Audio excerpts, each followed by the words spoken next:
Please rise for the Pledge of Allegiance.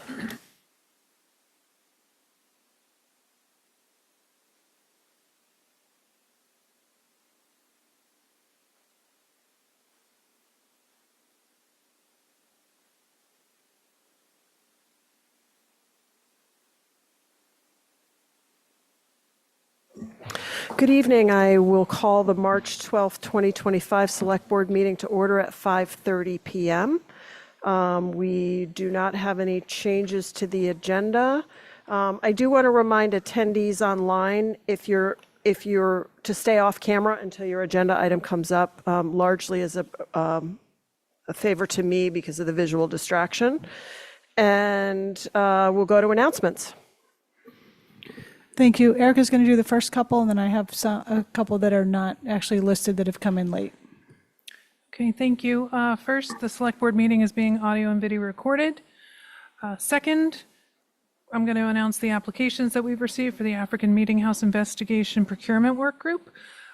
We do have 2 seats available and 4 applicants, and they are Abby De Molina, Brooke Gibbs, Anthony Rocky Fox, and Luke Thornwell. And appointments to that committee or that work group will be next week on the 19th. Third, we have a virtual event for the Easy Street flood mitigation. The public is invited to a virtual community open house on Tuesday, March 18th to learn about the Easy Street flood mitigation project, explore 3 proposed design options to address increasing flood risks, and to provide feedback. Sessions will be held via Zoom from 9:30 to 10:30 a.m. and 5:30 to 6:30 p.m. And for more information, you can go to www.nantucket-ma.gov/easy street. And that link is a hyperlink on the agenda as well. Thank you, Erica. A couple of things came in a little bit late. First off, and the finance director is here to answer any questions if the board has questions about this. On Wednesday, March 12th, the collector's office was notified by the printer of the town's motor vehicle excise tax bills, Kirkwood Direct, that there was an issue with the mailing of the motor vehicle excise tax bills. The bills were printed and dated February 14th, 2025, and were expected to be mailed that day with the due date of March 17th, 2025.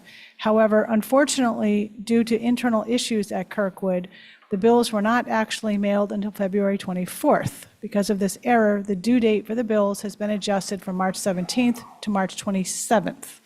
Motor vehicle excise tax bills dated February 14th and originally due March 17th will not be considered late and charged interest until after March 27th.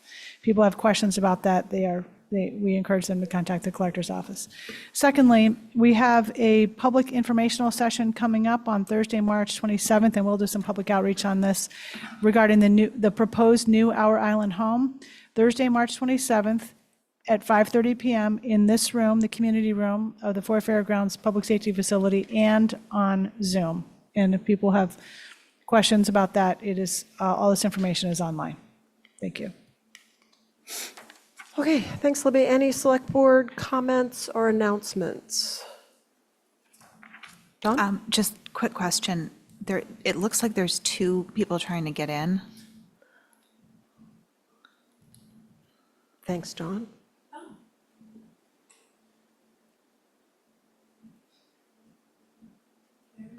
Sorry, I forgot to push a button. Just wanted to let you know in case they were trying to make a public comment.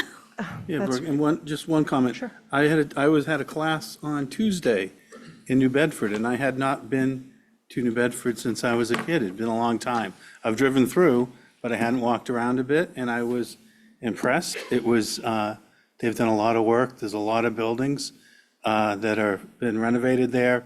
It's amazing. It reminds me, it's like a bigger Nantucket, was pretty neat. And the one thing, Holly will like this. I don't know how they did it, but they have no phone poles. Everything is underground for their downtown and all the way out. And I was wondering if there's someone we could contact there and find, how did they ever do that? Because it made a noticeable difference. It was, it felt more open and all the sidewalks were walkable. I was impressed. So, thank you. Okay, anybody else? Okay. Next up is update on public comment questions from the prior select board meetings. So I am going to read the questions and the answers, but they are also posted online. Erica, you're going to click on that link. Erica, you'll see how to find it right now. So Veronica Bonet asked, what is the select board doing to assess the financial risk for future blade cracks, is what's written here. I'm not sure that was, these were pulled off the video. A wide range of financial impacts are being considered as part of the cost recovery negotiations for both past and potential future events with Vineyard Wind and GE Vernova. Sandra Craig asked, has consideration been given to what the impact of other blade failures would be? And the town's response is, the town is concerned about the potential impact of future blade failures and continues to press Vineyard Wind and GE Vernova to communicate more quickly and comprehensively. Our cost recovery negotiations contemplate damages for future events. To the cumulative, has any consideration been given to the cumulative effects of all the projects? And the response is, the town has consistently included concerns about the cumulative impacts of multiple wind projects through all avenues available in the permitting process. Mary Chalk asked, did the town take action at any time to warn citizens of possible debris on the beach? This is regarding most of this is regarding the lightning strike incident. The town has no information that the town had no information that indicated a need to warn the public about debris on the beach. Were warnings issued by the town to fishermen and recreational boaters that there may be debris in the water? The town had no information that indicated a need to warn the public about debris in the water. What action, such as withdrawing from the Good Neighbor Agreement, would the town take? The select board discussions regarding confidential legal issues related to the Good Neighbor Agreement are subject to executive session. Has the board taken a straw poll among its members so the public can see whether the board wants to exit the GNA? The select board does not take straw polls involving legislative decisions. The select board discussions regarding confidential legal issues related to the Good Neighbor Agreement are subject to executive session. Cliff Carroll, during negotiations, did the board request a reinstatement of the bond that the Biden administration waived? Again, negotiations between Vineyard Wind and the town are subject to executive session. Has the town been in contact with the federal government on that request? No, BOEM has the sole responsibility for determining levels of financial assurance needed for decommissioning. And then there's a website link in the link online. Amy Eldridge asked, why are two other pieces in the blade had not been taken down? And the answer is, this question has been posed to Bessie. No response had been received at this date. Is it normal for 3 days for Vineyard Wind to notify the town of another catastrophic failure? The town has communicated to Vineyard Wind, GE Vernova, Bessie, Mass EEA, and Senator Markey's office that Vineyard Wind's failure to notify Nantucket about the lightning strike in a timely and proactive manner is unacceptable. Has anyone from the town been out to confirm that there is no debris in the water and that it was safely collected? No, the town is not the appropriate entity to monitor the presence of debris in state and federal waters, nor does the town have the resources to do so. Those are the responses. Okay, we will now open public comment for items not on the agenda. Would anyone like to speak?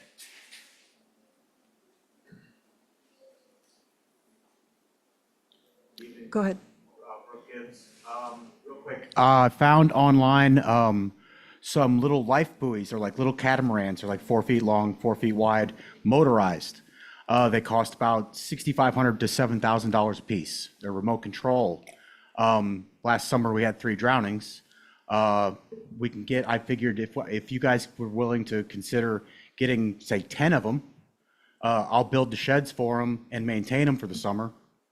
And we can throw a small amount of money at something that could really help the lifeguards on the South Shore save some people's lives. I think it's small and easy and fast, and we have 2 months.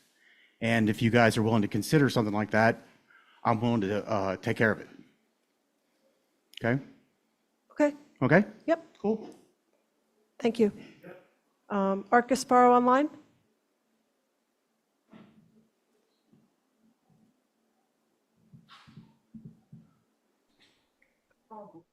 Thank you, Madam Chair. Can I be heard? Yes, go ahead. Thank you. I will be as brief as possible. This is really for your joint meeting tomorrow, but I wanted to mention it to give you some time to think about it before the meeting, the joint meeting with the Finance Committee and Planning Board. And it's related to Article 47, which is a select board article that was put forth for the Planning Board. And I raised this to the Finance Committee yesterday, but it had already been considered by the Planning Board. And in fairness, I missed that meeting. Specifically, this is regarding the definition of year-round housing. And there was a revision that just happened recently for the definition to read housing that serves as the principal residence of the occupants for at least 10 months per year, whether owner occupied or rented.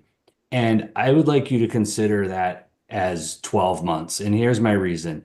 I think that there was some talk about that this aligns with the covenant program and that, perhaps someone goes away for the winter. But I think you have to think about this in the opposite, which is using the definition of year-round housing, which I think we all want to see more of.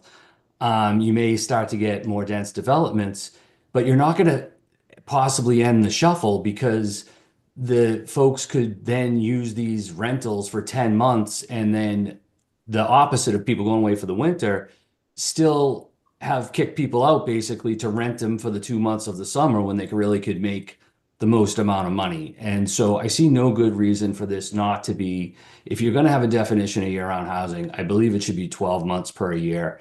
And I'll try to make the meeting tomorrow. I have a work conflict, but I'm trying to resolve. And I just would hope that it's something that you might consider, given that it was a select board article before the warrant's finalized. Thank you. Thank you, Art. Anyone else wish to speak in public comment? I don't see any other hands up online. Yep, and we were good. Tom backed you up on the timer. Okay, so we don't have any new business. Next up is approval of minutes, warrants, and pending contracts. Any questions or a motion? Yeah, can I take the warrants and the minutes? Make motion on those two?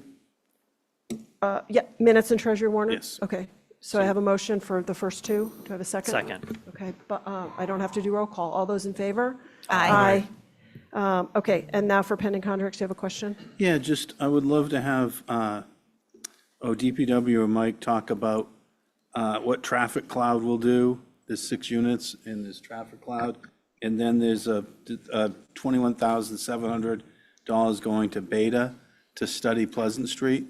And I'm just wondering when that will happen and whether that makes sense.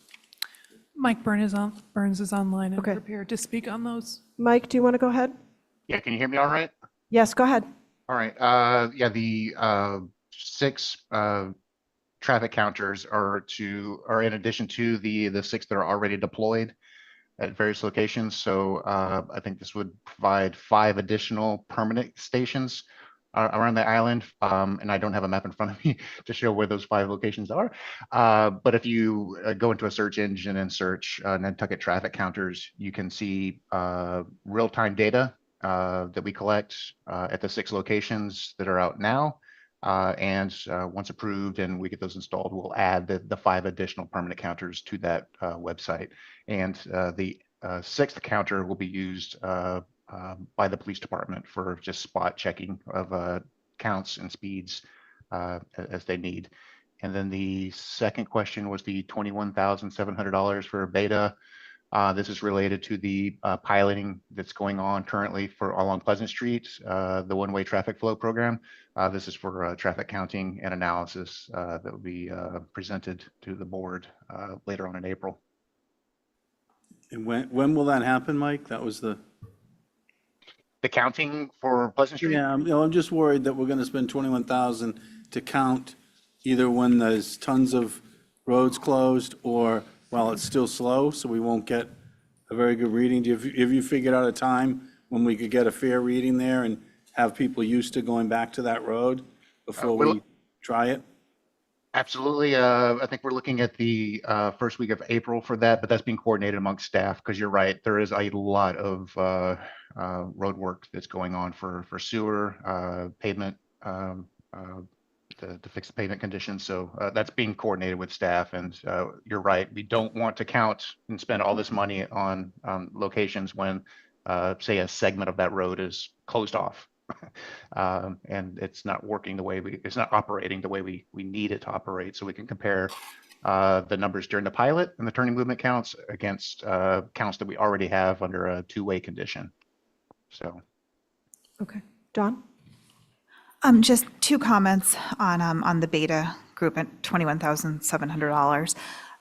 I think we've gotten more than enough feedback with it being closed in March that this is a bad idea, and I don't think we should waste any more time or money on it. Number two, I'm not sure how this happened, but today, both Pleasant Street was one way in that section and Atlantic Ave was closed. And luckily it is March, but it was really not thought through for that to have happened. Erica? I can respond to that. That was a planned closure. It was in my weekly email blast on Friday. Right now, they had to close Atlantic Ave because they're installing all the curbing, and they just need the space when they're swinging those giant pieces of curbs around from the truck into those locations. It is supposed to be like that for the rest of the week. And people can detour. I had to detour today. I had to go up York Street and down West York, or you can go up to Prospect Street. I know it's an inconvenience, but we just have so many things happening in the same area at the same time. It's not a criticism of closing Atlantic, which I know that work needed to be done. It's a criticism that we didn't open Pleasant Street. And I think that should happen like tomorrow. Okay. Is that a motion to drop that from the? Well, And I think, if I can respond to that too, and I don't know if Drew's on already, or if Mike wants to respond to this, but I think the reasoning for not reopening Pleasant is it would cause more confusion to people if we're like opening it, closing it, opening it, closing it. I mean, if your idea is to have that a permanent one-way street, people are going to have to get used to the travel inconveniences. so, May I? yeah, Don, go May I ahead. just respond? Yep. I think what I'm saying is that Pleasant Street needs to be done, in my mind. And I would make that as a motion for discussion. So what- I would, I guess, in light of this, that we don't continue with the beta group. So let's start with the agenda item, which is the pending contracts. So Don, do you want to make a motion to approve pending contracts, accept that one? Except beta group. Okay. I'll Do I second have a that for second? Okay. discussion. Okay, all right. If we're ready to vote, all those in favor? Aye. Aye. And I vote aye as well. Okay. Malcolm, Mal- aye. Yeah, so we've excluded the beta contract, and now what's procedure, Libby, or someone in terms of Don's, it's not on the agenda, so what are our options? I would suggest putting it on next week's agenda. Okay, so we'll do that. What, the beta? Sorry. we don't- No, it's ending the Pleasant Street sorry. one-way pilot. Yeah, and I'll say, I'm willing to, if they come back and say, here's the date we're gonna do it, and here's why we want to do it, still, I might be convinced myself, but we should have that discussion. Okay. But I don't think we should send 21,000 tonight and then have that discussion and pull it, so. Fair enough. So I would say we're going to put this on the agenda, and staff, if you could come prepared to explain the timing and how it plays into getting good data in more detail, I think is what Matt's asking, right? Yeah, Okay, all right. Thank you. Yep, sure thing. if I've done like the dumbest thing ever, then tell me why. Well, let's talk about it next week. Exactly. Yeah. Can I just clarify? So next week, we're adding to the agenda, ending the pilot program potentially. Reviewing the pilot program Okay. and determining Because- whether to suspend it or not. And with the beta contract, we don't have pending contracts next week, so depending on your conversation next week, it would either be added to the end of the month or not at all. Okay, we'll work that out Okay. in agenda setting. Okay, all right. Okay, next up is a joint meeting with the Nantucket Historical Commission. So Rita, if you want to come to the mic and call your commission to order, and what we want to do is identify who's online, if you have if you have a quorum. I'm afraid we might not. So let me tell you who we've got. Angus McLeod, Clement Durkees. I think those are the only two. What? We need 4, don't we? So you only have 3? Yeah. So you don't we're have a 7, quorum? Yeah. Okay, so it won't be in a joint meeting then. It'll be members of the Historical Commission speaking as individuals. Great. And, okay, so, Leah, we're going over the Easy Street Flood Mitigation Feasibility Study and Design Update. Yes. Thanks, Leah. Give me 1 sec to upload it. Okay. Well, Erica brings up the slideshow. Tonight, we're presenting about the Easy Street Flood Mitigation Project, which the Coastal Resilience Advisory Committee identified as the highest priority project in the CRP due to its criticality and high risk to coastal hazards. The overall goal of the project is to reduce flood risk today and The overall goal of the project is to reduce disruptive flooding today, but it will not reduce all flood risk in the future with sea level rise. I want to be clear that it's not feasible to design for every type of storm event, so during certain storms, there may still be water on the road. This portion of the project is funded by a CZM grant through the state for a little under $500,000 to bring the preferred design to 30%. This is the first structural CRP recommendation being implemented, and we're well aware that it is the first step of a very long journey. No matter which design option is chosen, it's going to be a major undertaking and large scale and requires an appetite of transformation. Staff and the project team are aware of that, and we look forward to working with the select board and with the community to implement and accomplish this very important and necessary project. So at the end of the presentation today, we're looking from the select board for initial feedback on the design. And then later this month or early in April, after we have our community open house, staff will put forth a recommendation to you all to vote on. Next slide, please.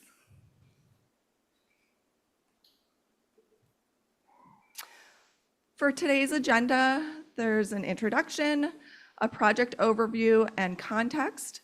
Then the Arcadis team will go through the project alternatives, and there's time for discussion and then next steps. Next slide, please. So before we jump into the presentation itself, I just want to make another announcement that this coming Tuesday on March 18th, we're going to be having a virtual open house. So there's 2 identical sessions. You can choose which one works for you. And the Zoom link is you can either use the QR code or go to the Easy Street website on the town's webpage, and the Zoom link is there. So it'll be diving deeper into the project, and we'll also be having breakout sessions and opportunities to answer questions from the public during that.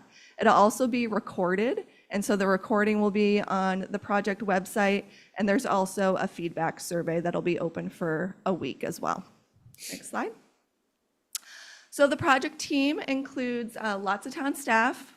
Myself, I'm the project manager. There's Vince Murphy, there's Jeff Carlson, Greg Tibnan, Chuck Larson, Holly Backus, and Florencia.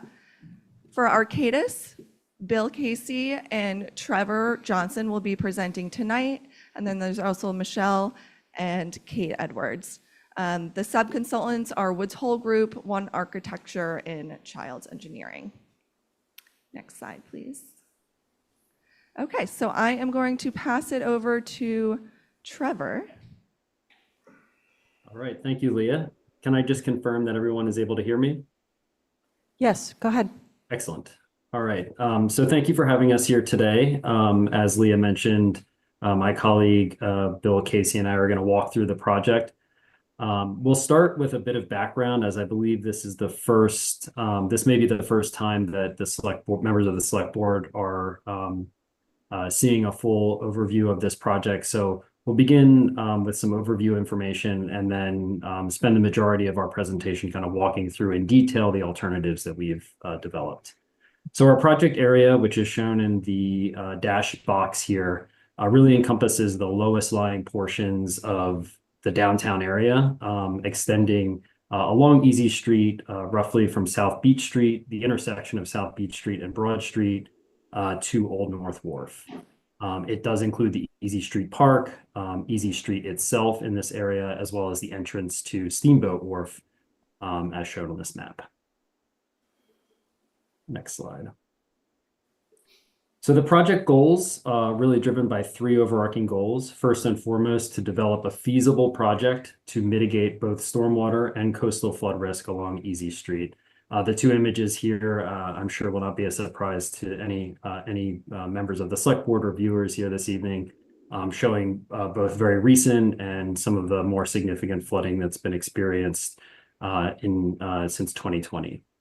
The second goal is to inclusively engage the Nantucket community and other stakeholders island-wide in the design development process. We'll talk a little bit more in a moment about our first open house that was held over the summer and how we're integrating some of the feedback that we got through that process into the alternatives that we have here today.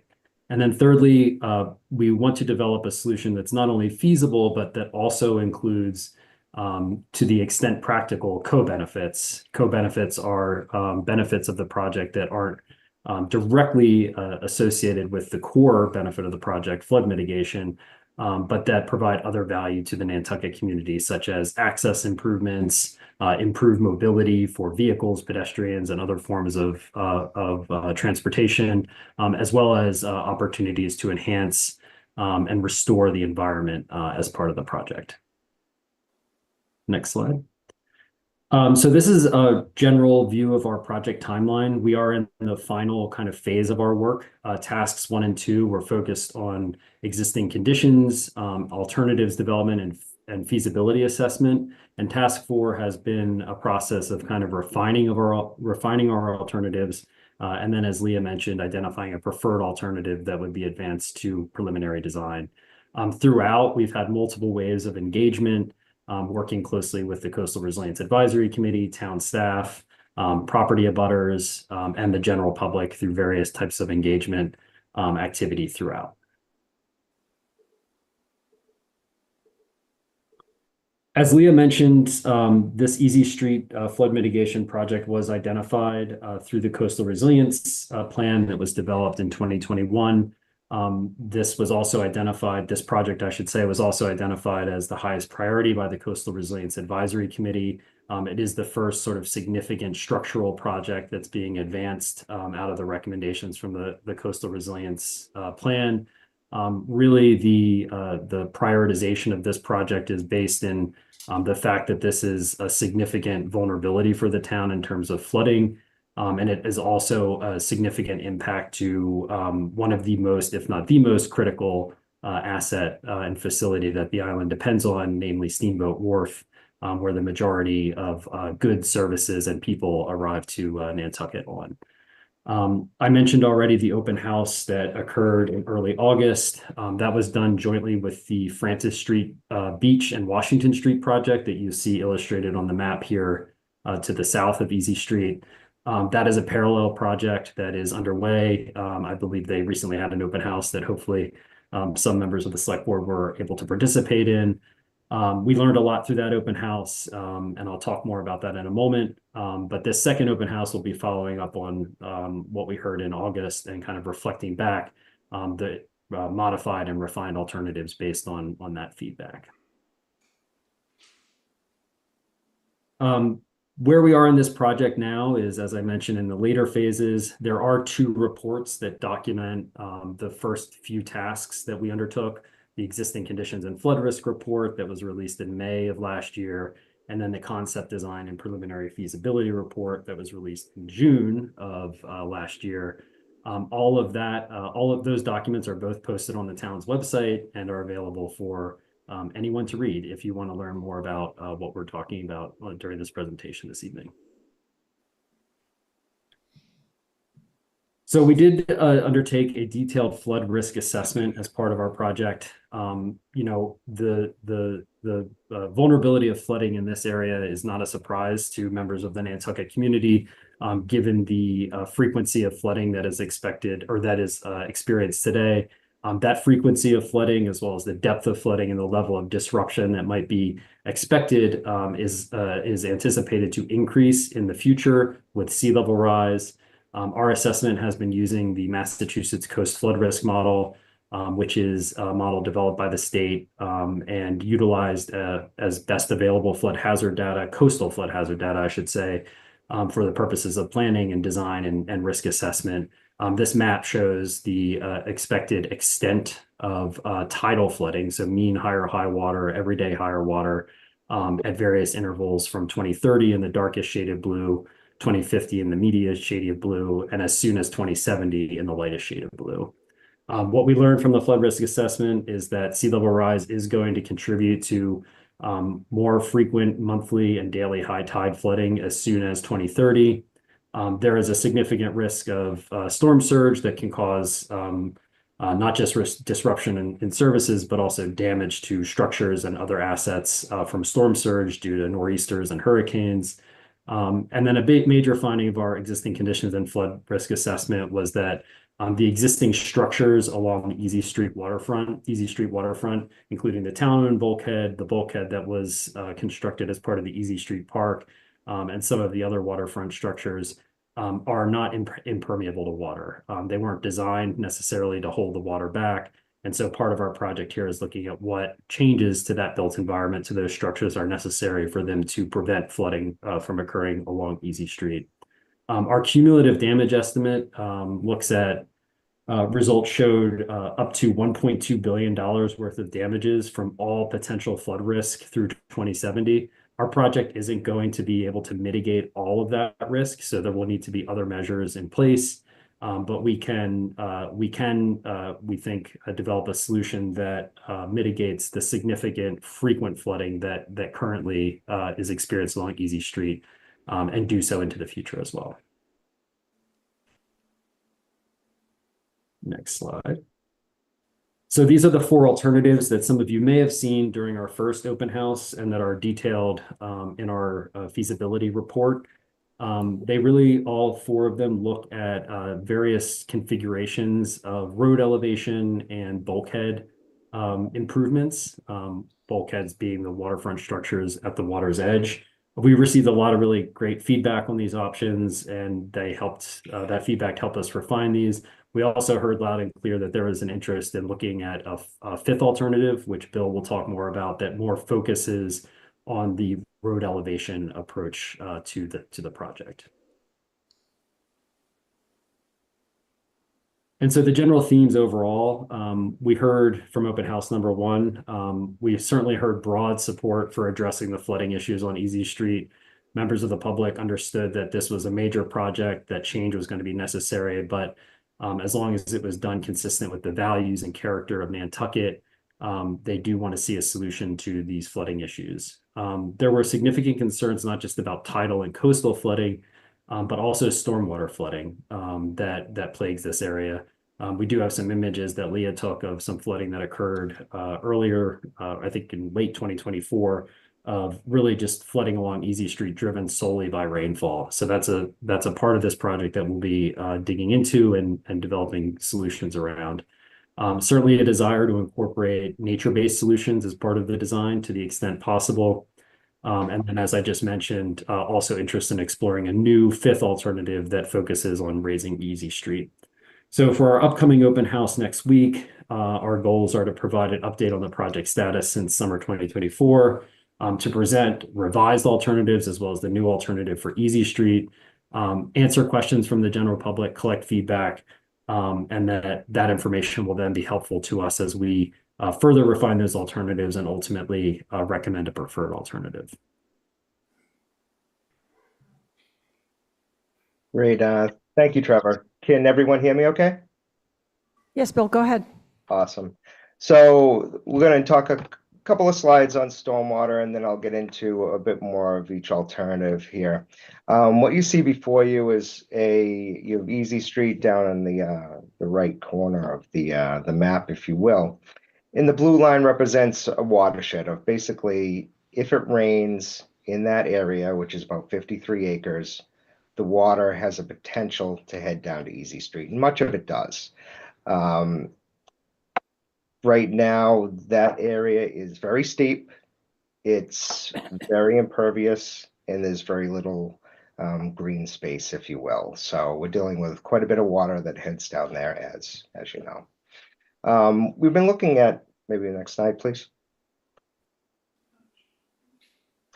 We've been looking at a number of different possible mitigation options.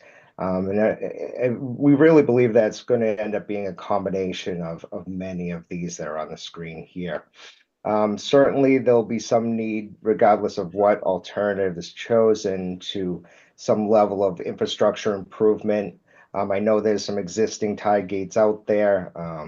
At this point, we don't necessarily know if the pipes are undersized or really what condition they're in, but certainly there will be some level of infrastructure improvements to the drainage network there.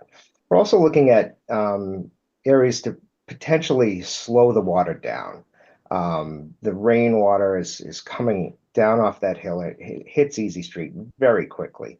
If there's some way that we can detain it in the upper reaches with some level of green infrastructure, or a little, rain gardens or tree swales, or just something to slow it from getting to the Easy Street area as quickly as it does. Also, really, any of these options are more than likely going to need some level of pumping stormwater out of the area. That's either relocating to a different area in Nantucket or out into the basin. And that's going to involve a certain level of water quality scrutiny and need some additional space to do that work and install those pumps. No, I think that's probably a good lead on stormwater. If we could have the next slide. So this here is just a little bit of a discussion about level of protection. This is, being consistent with a coastal resilience plan. Just focusing in on the little box on the right there, we've got the existing elevation of Easy Street is really around 2.5 feet. The existing bulkhead, which Trevor mentioned there, it really is 3 individual bulkheads, and each were constructed slightly different elevations. They have leaky seams between them, so it's essentially not really watertight. And those range from an elevation of about 5 to 6.3. As we look forward, as the protection levels that we're trying to provide, certainly in accordance with the coastal resilience plan, we're trying to reach that elevation of 8.0 feet. And that can be done either incrementally, as we have in one option, by essentially creating a protection level at 6.5, and then maybe expanding to 8 over time. And this is, and Trevor mentioned as well, this is really not to protect against every storm.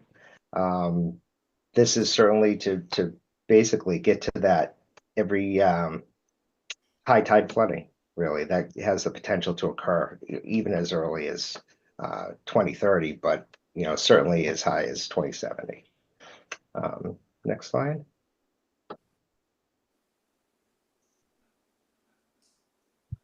So in just coming out of the open house, we did hear a lot of great feedback. And I know there are 3 options presented here in this little graphic.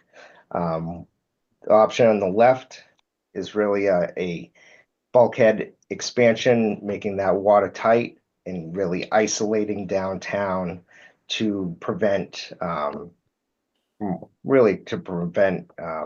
water from getting in that area from sea level rise and dealing with stormwater at the back end, if you will. The other 2 options are a road raising concept, and they're really the same. Only one raises the roadways to elevation 6.5 with a adaptation to 8 over time. And the final option is to just raise it to elevation 8. And I'm going to go through the next slides, and each one will present a plan view, and then we have some 3D graphics, all from the same angle. So I'll go through the bulkhead expansion first, and then we'll reiterate the process for the other two. So this is the plan view for the bulkhead, which is to reinforce all along the Easy Street Basin to an elevation of 8.0. And this has three areas of roadway raising.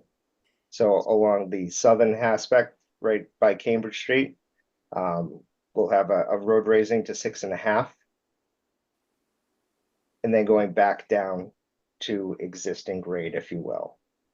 Along Steamboat Wharf, there'll be a road raising to go from Broad Street into Steamboat Wharf. And similarly on South Beach Street. What this is doing, it's creating kind of a isolated area of protection boundary, if you will, for the downtown, while maintaining existing elevations as much as practicable and possible for existing buildings. This concept will need, as all of these concepts will, they will need additional level of permitting. In one particular area where things may or may not change is in around that 29 Easy Street there. I think we're showing it just outboard of that residence. And depending on how permitting agencies react, that line may need to move inward. I think the next couple of slides we could just kind of toggle through. And these are different aerial views in there. They'll get closer and closer as we click through them. And if you have any comments along the way or would like to see something a little bit closer, just please let us know. So here, this is, a real concept level. This is not representing any level of particular materials or finished surfaces. This is just trying to relay a concept here. So in orange or light brown, if you will, is where we're identifying a flood protection line, which goes along the Easy Street Basin. It travels underneath our elevated roadways, runs along the Nantucket Yacht Club tennis courts to the north, and then again, an elevated portion along South Beach Street to the north. And then similarly on the other southern side. And this is really to create that protection barrier strictly for Easy Street with the, long-term adaptation that, along Cambridge Street in South Beach may or may not be something that is needed in the future. That's why those are to elevation 6.5.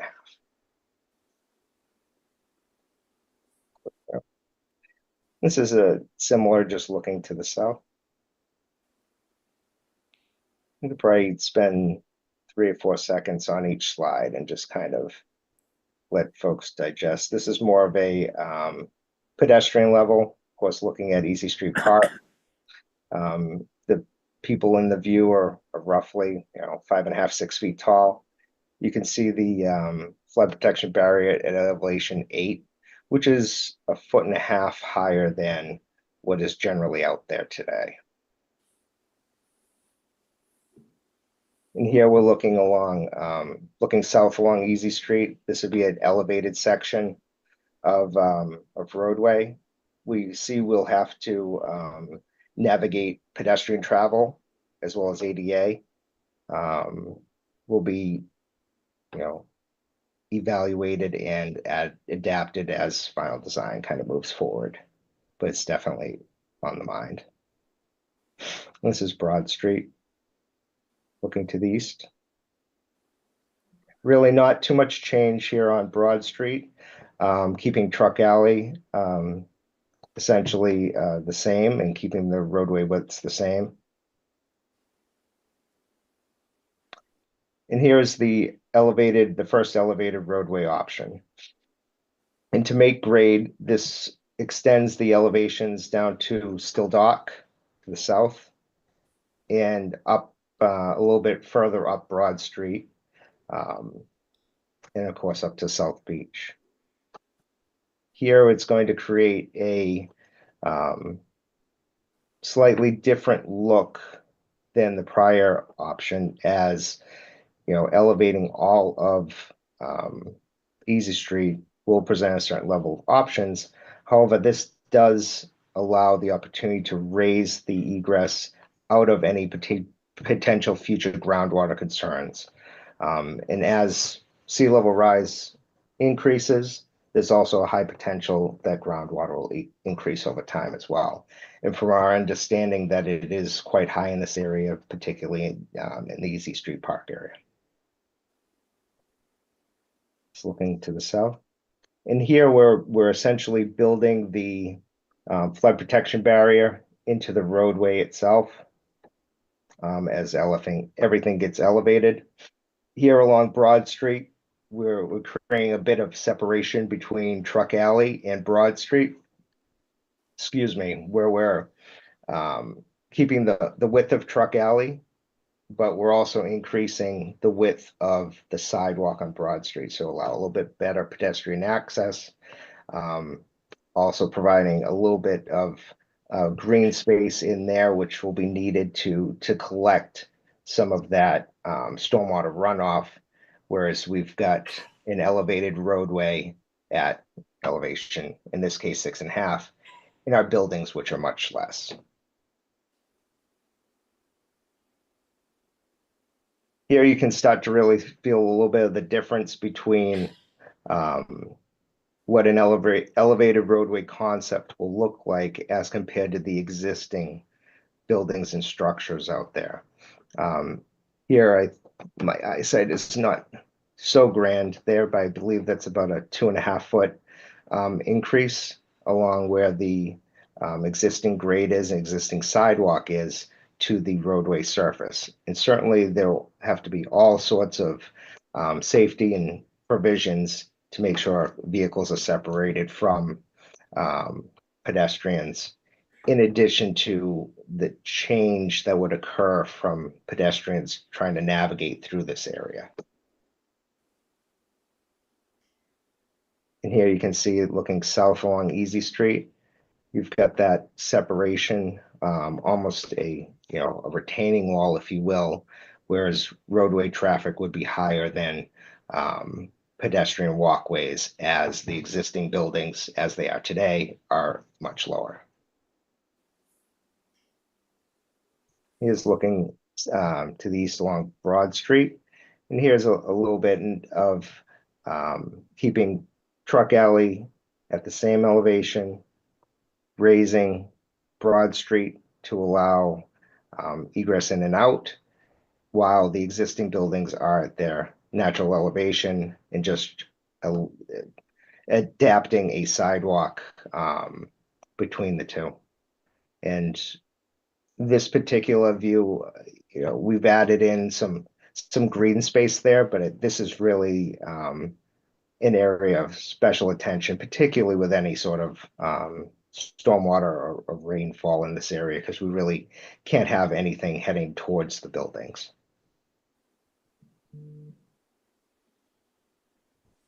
And this is the same concept, if you will, just raising to elevation 8.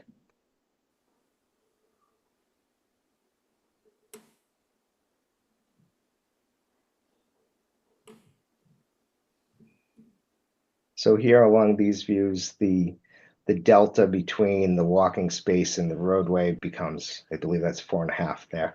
And as you move along to the southern view, you're creating essentially these little pockets, and I can take a look on, mention clearer on the plan view, where you have each block, if you will, like from Broad to Oak Street. You're creating a small little depressed area, whereas you have raised elevation roadways around you, and you will need to deal with, particularly those items of pedestrian traffic, as well as stormwater. because they'll collect in those low areas. So infrastructure and pumping would be needed to get that out of there. Next slide. So here you can get a feel for what this looked like today. Whereas each one of those people around 5.5 feet tall.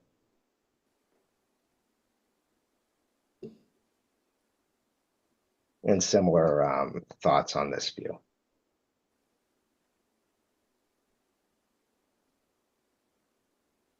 So just a few items to run through. Certainly, starting with the bulkhead expansion, it maintains the existing grade as much as possible. It provides a level of protection in an area where there already is a bulkhead, so it's very familiar. It does protect the area. It does not really plan for future groundwater concerns, and that is something that would either have to be maybe pumped out mechanically or mitigated in another fashion by elevating things down the road. The middle option raises the roadway and surrounding transitions to 6.5. This does have the benefit of getting the roadway out of any potential future groundwater increases. It does protect the against that elevation and has the adaptation to go from 6.5 to 8 in the future, should that be needed. Whereas the final option to the right kind of tears the Band-Aid off all at once and raises the roadway to elevation 8, but it does have a visual impact on the area in that downtown. So I'm not planning to go through all of these permits or really any of them. The point of showing this slide was there's still a lot of work to be done, and these permitting agencies can have an impact on these designs, particularly where we are working in the basin themselves. And Lee, I don't know if you want to jump in on this last one. Sure, I can do that. So we are again in the preliminary design phase. The CZM grant ends June 2025, so in a couple months. And then after that, you would then go to final design, figure out funding and permitting. And so this year at town meeting, I believe it's under Article 10, there's a capital appropriation to move this project forward to final design and permitting. I'm also going to be applying again to CZM to help offset those costs to get the design moving forward. Then after that, it goes to construction, and then for all coastal resiliency projects, there's always operations and maintenance. And then through the whole process, there's ongoing stakeholder and community engagement as well. Next slide. So this is the last slide of the presentation. Again, it's just another shout out to the community open house on Tuesday, March 18th. And so we hope to see a lot of the public there to learn about the project, get engaged and ask questions, and then to give feedback on the design concept alternatives that we have.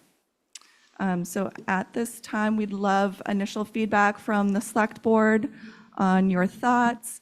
And again, at the end of the month, staff will make a recommendation once we hear back from the rest of the community. Dawn?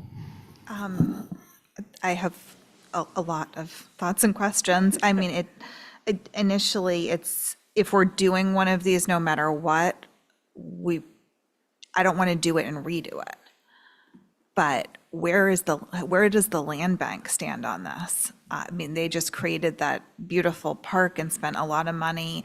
I think they have some kind of an agreement with one. I mean, there is a big elephant in the room that there's 2 buildings on that side.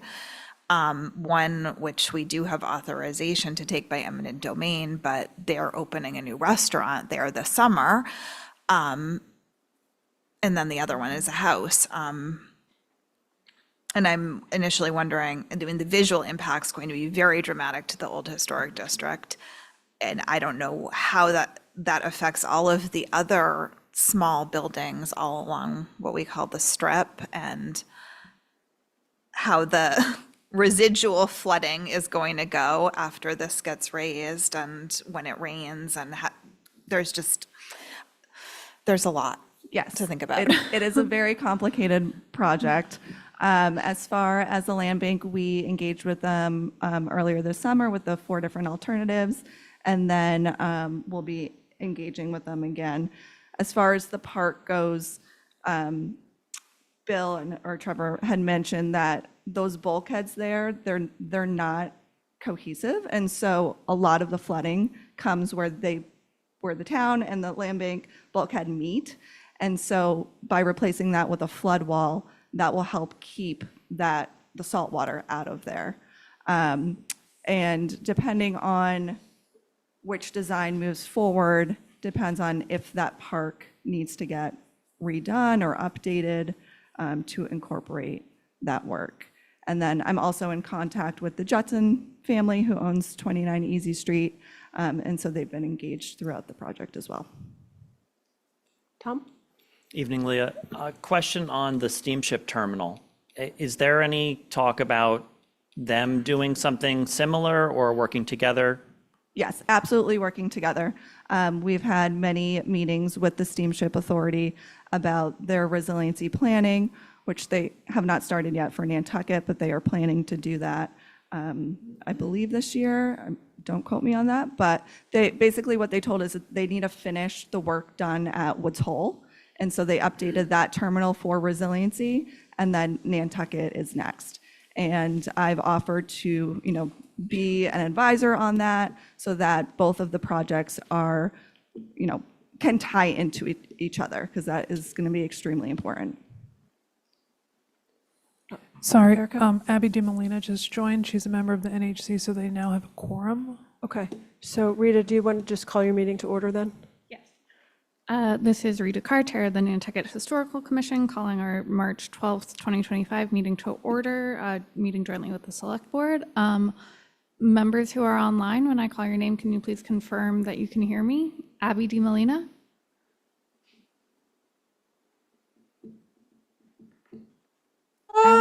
Abby? I'm here, sorry. Screaming baby. Yeah, thank you. But I am here. Thank you. Angus McLeod? Is he still there? Here. Thank you, Angus. Clement Durkees? Okay, I apologize. Clement dropped off. Oh, So you don't have a quorum. okay. Scratch that. Oh my gosh, wait, but Sarah McLean is here in person. Oh my gosh. She has just arrived. So we do have our 4. Okay, thank you. All right.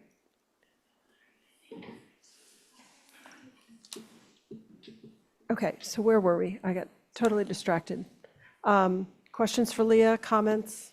Don? Sorry. Couple more that I thought of. How engaged have the residents at Old North Wharf been? So we had an abutter meeting with them as well at the beginning of August. And we explained, the different design alternatives and what they're hoping to see in their past flood experience and all of that. And so as long as I have their email address, they have been updated and contacted, and they are aware of the next open house next week. Okay, but would they be redoing bulkheading on their end or raising their roadway? So that would be, as far as their bulkhead, that is a decision for them to make. And so they're at a bit higher elevation than what we are on Easy Street. So when we spoke to them, a lot of them have not been flooded.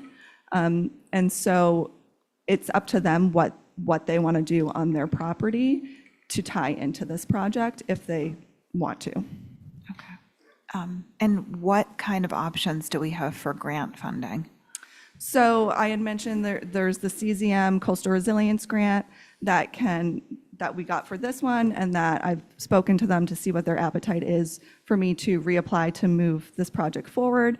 They said it's highly competitive. Our project is highly competitive, so they recommended that I do so. So I will be doing that. And then there's transportation resiliency grants that we can apply for too, depending on how federal funding works. There's generally federal funding for these large-scale projects. Matt? Yeah, just a couple things. I think involving the steamship is really important. I don't think we want to get too far ahead of them.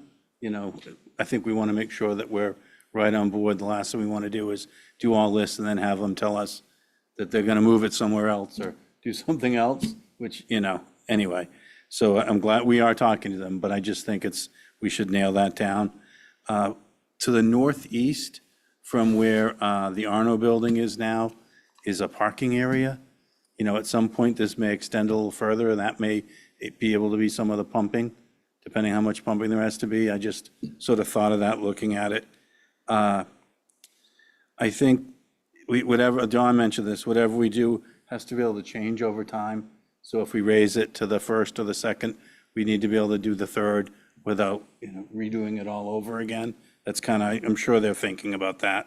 Yes. One of my questions was what happens, because my family used to own property there, but what happens when the water gets in and, you know, once it gets around or past this, is everybody going to be in a bathtub, and how do we get rid of it? Like that, you know, that's going to, I'm sure they're going to work on that, but I could see it, you know, this isn't going to stop everything necessarily, and I could see it being catastrophic.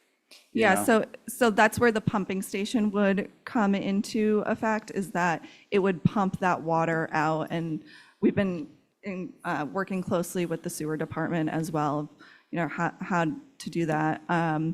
And yeah, so pumping. Yeah, and the other thing, just when you look at those, the pictures are great. When you look at those, though, our brains are not wired to consider something like this. Our brains are sort of wired for the way things are now and fight or flight and how am I going to get my next meal? You know, it's not wired for like, you know, 20 years from now, 15 years from now. It's not wired for this much, you know, this much of an increase in water, et cetera. So it's, you know, it's easy to say we don't have to do anything, there's nothing to worry about, because that's what our brains are telling us. But I think the reality is different, and I think it's good that we're starting to think about that and getting these pictures out and doing some of the things that Coastal Resiliency has done is amazing. And I think, you know, and I think out of this will come I think some of the landowners are going to say, yeah, I think we're going to raise our dock, or yeah, when we do this, we'd like to, you know, rather than have a sloping sidewalk, we were all thinking about raising it. How much do we have to raise it? I think things like that will happen over time. So I think it's important that we need to have this, you know, have a lot of public engagement as we head there. So. Yeah, to Matt's point about not being able to wrap our heads around it, my initial reaction is, this is a little depressing, right? The reality of it is a little depressing, but we can't ignore it. And I'm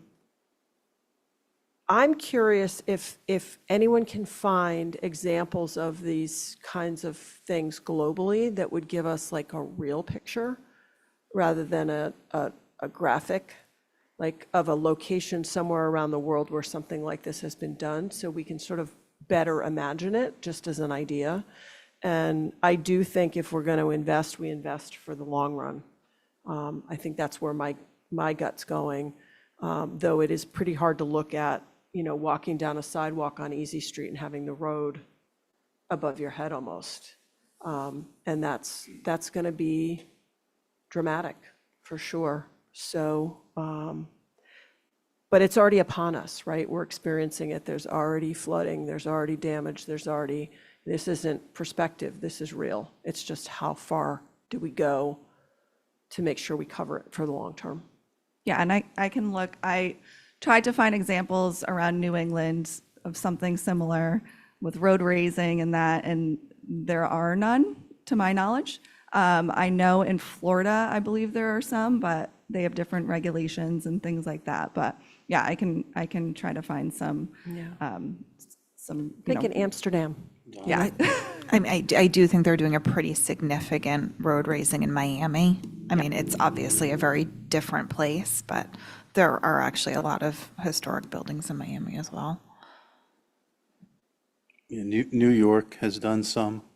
Amsterdam has some. New York has done a little bit after Sandy, but they have a lot to do still. But Okay. Rita, do you guys want to weigh in? Yeah, thanks. Angus, Abby, Sarah, before I make comments, do any of you want to weigh in? Angus? Oh, thanks, Rita.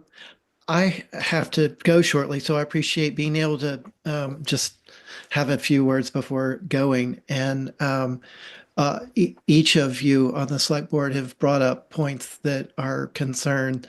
Don certainly brought up the buildings that exist, where there's a sort of a ghosting of 31 Easy Street that was the SARG studio and part of the train depot. So we have historic assets there to think about. But also Matt bringing up the rest of what is in that area between Broad and North Wharf and Easy Street. You know, is this something that all sort of goes up at once? Or is it sort of a piecemeal thing that is done privately, which would just be disruptive, I could imagine, for years. I agree with the thought of do it and be done with it, but it really dramatically changes the experience, both approaching the OHD, but also inhabiting it. And our priorities have always been our historic assets and not our roads. So, you know, it makes sense to, I mean, not make sense. It's imperative for us to maintain access to the boat, but our real assets are behind that wall, and how is that treated? And I really like the idea of having visuals from historic towns or cities around the world that are responding to sea level rise. Thanks so much for your time and your work.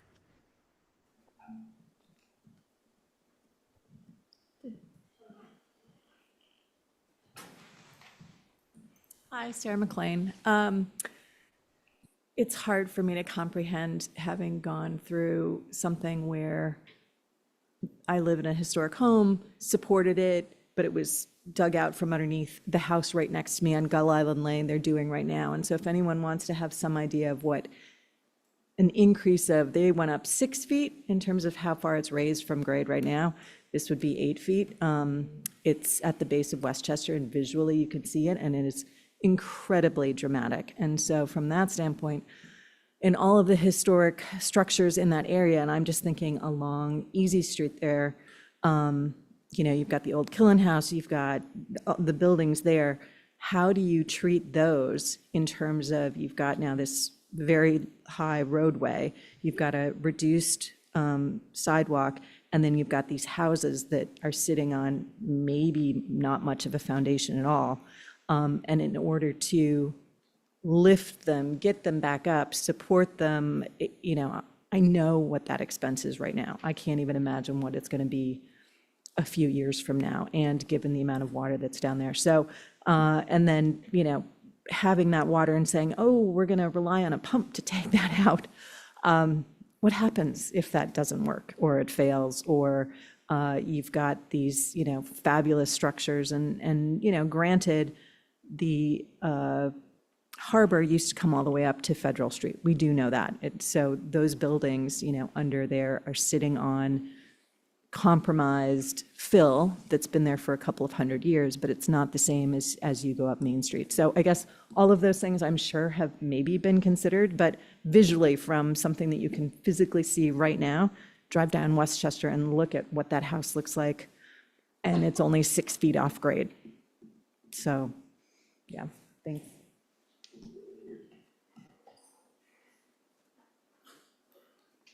I was wondering, I think a lot of the like street level views that are presented, are really helpful. I would love to see if you could create some for the various options that would include the end of Old North Wharf and where that intersects with Easy Street and Cambridge Street there. I was especially wondering more about the specifics of in the bulkhead expansion and elevation, what the tiebacks look like. How does that sort of come to an end? Maybe that's for further along, but just curious about how that impacts the streetscapes in that way. And then do you have any projections or data in terms of between these three alternatives, like if we go with the bulkhead expansion and elevation or the 6.5 feet raising or the 8 feet, like how many projected flooding days do you have in, say, 2050 or 2070 with those? I do think taking a more gradual approach sort of mitigates the impact to the visual impact to the old historic district if it's something that people sort of have the chance to get used to a little bit, in time. I think going right to the 8-foot alternative would personally, like from my perspective, be just the most negative visual impact. And if there is a way, to build to that and not just go there right in one big step, I think that would be preferable. I can answer a couple of your questions if I can remember them. So as far as different visuals, yes, we have, I think, like 60 slides of the different visuals between the three designs. So we didn't want to go through all of those tonight, but I'm happy to send you those and see if there is one, particularly from Old North Wharf looking to Cambridge Street. Trevor and Bill, if you want to speak on the tieback on Cambridge Street, that could be helpful for Rita, just what the idea of that is and what it may look like. Well, I mean, again, these are concepts, but really the purpose of those tiebacks was to prevent any flanking of flooding from from the south, if you will. There are certainly challenges along there. There's tight sidewalks. I would say that, those tieback areas are not fully developed, if you will. We know we need to tie it back in. We know that there are some sidewalks that are very small in that area. So I do think work is needed in that area to answer your question properly. And then for the flood risk, so we have a whole flood risk report, and in there, I think you'll be able to find some answers. But the main takeaway is that this area of Easy Street, as soon as 2030, so in 5 years, could be flooding on the daily. And so in November, we had 4 days of high tide flooding, and Easy Street was closed. And so we can expect that to happen on the daily. And I think it's also really, I absolutely get the historic aspect of this, and that is a key feature in here.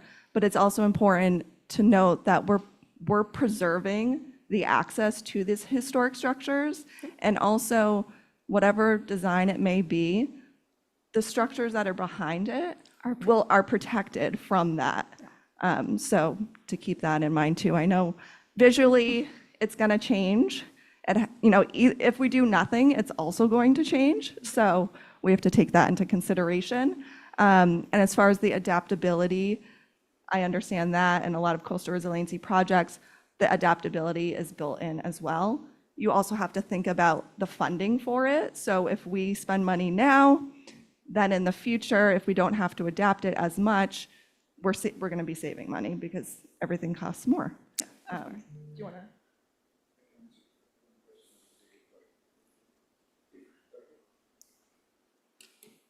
Thank you, Vince Murphy, the Sustainability Programs Manager. I can't even claim responsibility for the data I'm going to talk about now. This is information from Chuck Larson, where he took all of the flood information data from 1965 up to the end of 2024, broke it down so that he could present it as how much daily flooding occurs on Easy Street. This is specific to Easy Street and uses the information from the NOAA tide gauge about 60 yards away.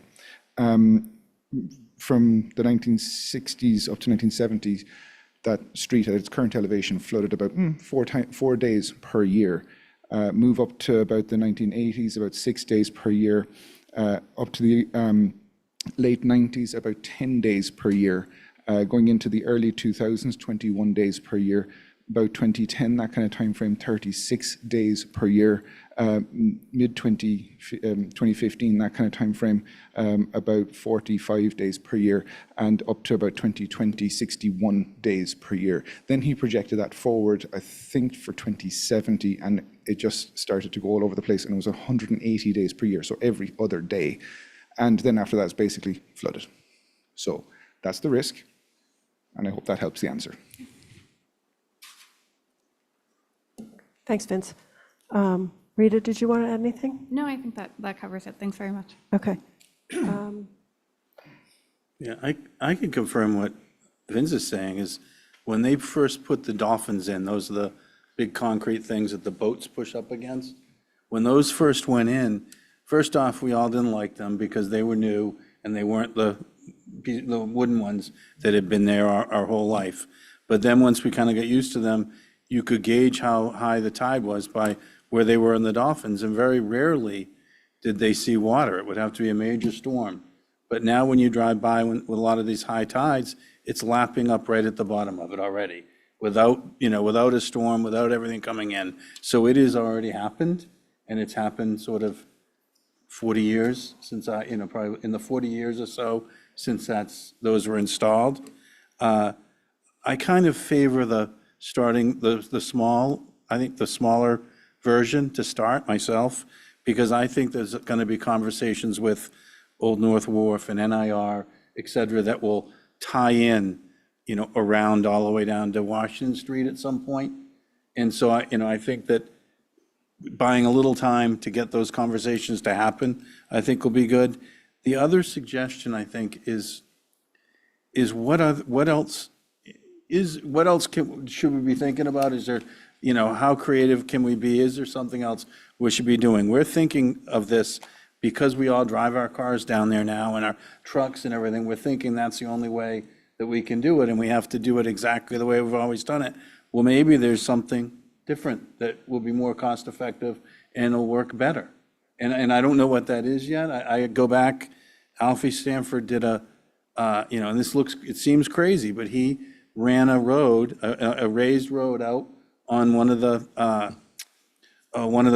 breakwaters going to the jetties, and he put a new marina at the end of the jetties where the boats would come in and where all the trucks would be unloaded and then come down and go into town, and it would be where a lot of boats would be because in the summer it's okay, but that seems crazy, but when you look at what we're dealing with, it may not be. We may get the downtown back you may get the downtown back in a different way. I just think there's things like that seemed crazy 30 years ago, 40 years ago when they were proposed that look a little saner now. So, anyway, and the other part when we're not talking about Brant Point, but at some point, Brant Point, those houses are going to have to be raised, and we probably will not. I think my vision, I envision that people will be using golf carts, and there'll be some sort of boardwalks that access the houses that remain that are raised there, and it'll be a beautiful place to live. It'll be, you'll have wetlands and you'll have access to beaches, but it will not be. Just thinking it. And I originally, when I first got on crack, I thought, well, we can just stop it. We'll put up some dunes and we'll put up some barriers, but you can't do that because the water is going to come up from below. All of that was infill, and it was all wetlands that they took dirt from Cliff Road and dragged it down, and they took garbage and dropped garbage there for years.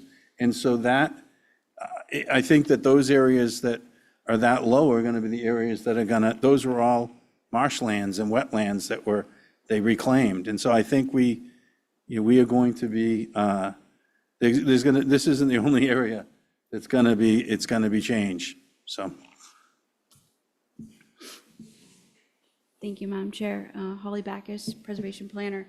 I just wanted to thank for being involved with this project, very important, from the fact that, our National Historic Landmark, we need to adapt some way, but I'm with you, Don. Concerned on what that looks like, and this isn't any news to the project team. I've said it from the day one involved with our individual meetings that the character and setting of our National Historic Landmark and local district, from not only the streetscape that could change, but also from the water, that experience that you when we go on the ferry and come back home, what we experience, the visitors, what they experience getting here, that's going to change. And I'm all about being prepared, but I think we need to start baby steps, moderation. And if you really look back to when we as a town were talking about creating a coastal resiliency plan, we were talking about the bulkheads and trying to make sure everybody's bulkheads were at same level. So I'm with you, Matt. Let's start there. Thank you. If we went with option number one, what is the what is the added cost by, say, doing option number one, putting people on notice that in however many years we're going to be going to option number three? What kind of added cost is there to the project, and how much in the meantime could be adapted with the buildings and property owners around all of this? Is part of my question. And you might not even be able to answer these right now. So added project cost by doing it in two phases, and timeline. How much disruption is there in doing option number one? Is it something that can be done in one off season? Is it going to take 5 years to get it all done? And then are we going to get it done and 5 years later we're doing it all again in a bigger scale by going to option number three? So I just want to make sure that we really understand everything we're signing up for. So I'll start, and Trevor and Bill, you can jump in too. So the intention isn't to start one design and then move to another one. It's that essentially they're two designs, right? One has two different design flood elevations. And so they each offer essentially the same amount of protection. The elevating the road, like Bill had said, will help with the issue of the potential of groundwater table rise. The bulkhead one will not. So there are no good models that we currently have for groundwater table rise as sea level rises, but it is projected that as the seas rise, so will groundwater table rise. It'll come to the surface and cause flooding from that way. As far as cost projection, so we don't have that estimate right now, but whatever design is picked to move forward with, there'll be a cost estimate associated with that at the 30%, and then, construction estimates as well. Bill and Trevor, did I miss anything? Do you want to add anything? No, I think that was a good description, Leah. I mean, the costs for adaptation over time, you could put as many parameters on them that you want at this stage. And certainly, at the highest level, we could do a cost comparison between the two different options, if that's helpful. But I think it's more of a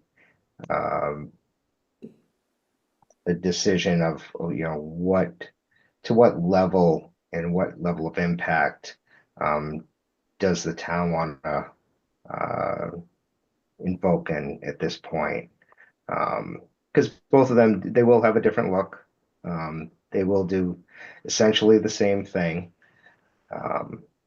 But And can you talk about the timing aspect of it as well for these type of projects? Like how long do they take? Sure. I mean, at the location where we're at, which is just a smidge beyond concept level with no selected alternative, I figure we're probably, I guess another 12 to 18 months of design phase, detailed geotechnical type of work. And then construction is, I guess, a little bit variable depending on whether or not construction's allowed during the busy season. Because this is certainly going to be a disruption to that downtown along Broad Street and along Easy Street, and depending on the option along the neighboring side streets. And that's, at best, if the contractor is going straight, it's probably 2 seasons. If they're shut down for 6 months per year, then we'll have to develop a very detailed staging of what they can do and reasonably how much they could construct in an off season, get that buttoned up. And so that could extend it quite a bit. Yeah, I'd say definitively no construction in the summer season for sure. I think it's just not possible. So it would be a staged. Yeah. So we're talking 2 or 3 off seasons, Don. That's what I think I'm hearing. Yeah, Madam Chair, I think this is like doing protective surgery, significant surgery, and not really knowing the outcome. We don't know how fast the sea will rise. We have no model that really will predict this particular construction, how it will react. I mean, it could actually make it worse by more groundwater. I mean, we're just really, wow. We're going to have to make a decision, but it may be the wrong decision, and we won't know it for 10 years, or 15 years. Sorry to keep this going, but I'm just thinking about the groundwater factor, and I get designing for kind of the maximum piece, but we're just designing this one section, and I'm thinking about the groundwater. Brant Point might be completely flooded if the groundwater starts coming up. Also, Union Street. I mean, there's just so many other pieces. So for me, if I was making a decision tonight, it'd be option number 1. And because there's so much adaptation that's going to happen throughout the entire downtown area after we make the sort of progressive move. Yeah, Madam Chair, I was sort of thinking with Dawn, I mean, because we may make it worse by doing too much, and we may not do enough to correct the situation. Boy, so I'm sort of leaning to 1, but we'll see. Have to sleep on it. Anybody else?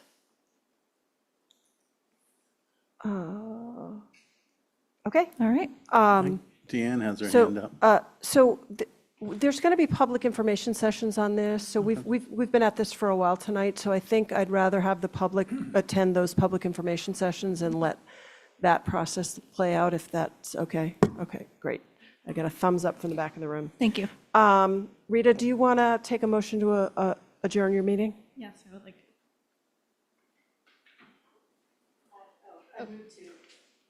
Motion to adjourn.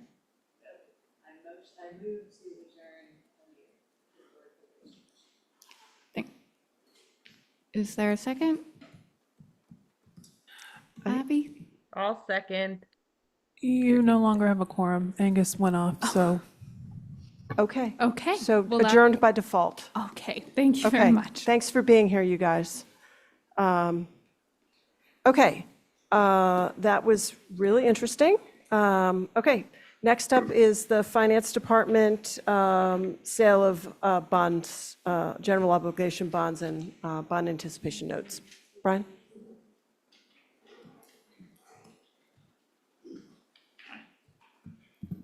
Thank you, Madam Chair. In your packet, there were 2 AISs. The vote that we'll ask for is all included in one. The first was the town conducted a sale yesterday of $905,800 worth of permanent debt financing.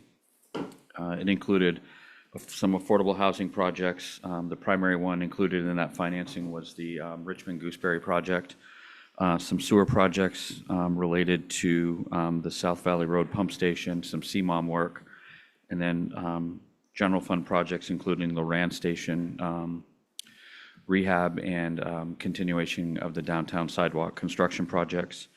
As noted in AIS, we had 13 interested parties in the sale. 6 ultimately did submit bids, with KeyBank Capital Markets submitting the best offer to the town with a total interest cost of 3.5945%. We're recommending award to KeyBank Capital Markets for that. I will note that there's amortization periods in that between 5 and 25 years. We have resized the issue based on the receipt of the premium on the sale of the debt. And I will note that the debt is completely callable after year 9.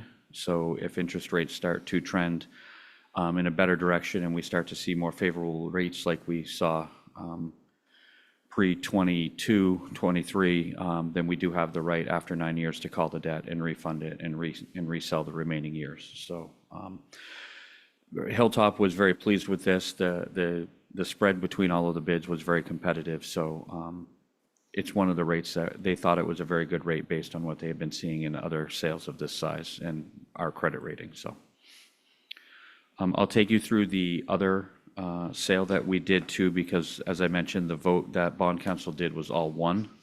So the other sale we did was an issuance of bond anticipation notes in the amount of $5,790,000. A portion of that, $1.5 million, was for the ineligible costs related to the ongoing sewer force main project. The majority of that project is funded through a state revolving fund loan at 2%.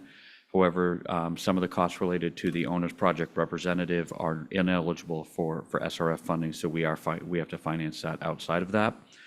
And then CPC in the amount of $4,290,000. A great majority of this is the second tranche of the $5 million, is related to some additional funding for the Habitat for Humanity and anticipated potential upcoming land acquisitions, potentially by the Affordable Housing Trust.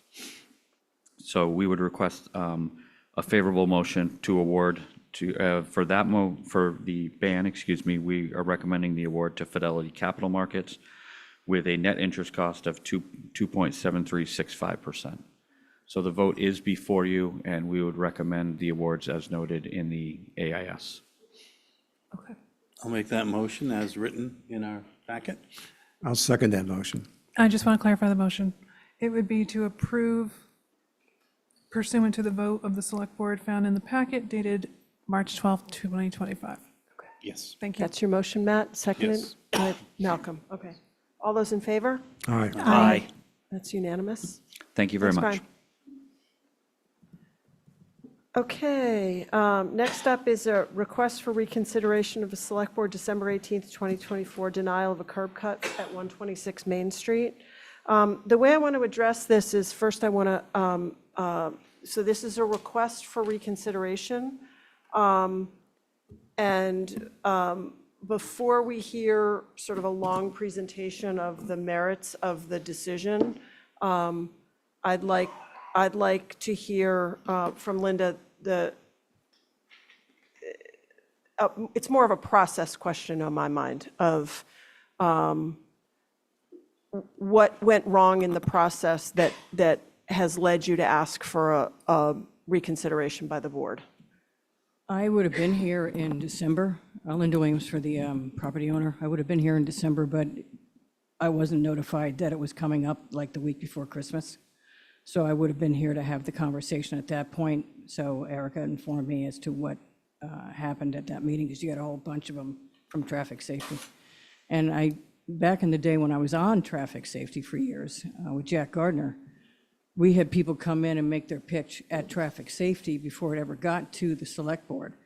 And I was in contact with Mike Burns pretty much on a regular basis about should I come and have an explanation as to what happened with the HDC, et cetera, et cetera. And he said, no. They make the determination and then they send you the recommendation. So on both times, I missed the process. So that's why we've asked for a reconsideration, so you can take a look at the details. Okay, thank you. So the sense of the board, do you want to hear the details of this, or do you want to hear a presentation where?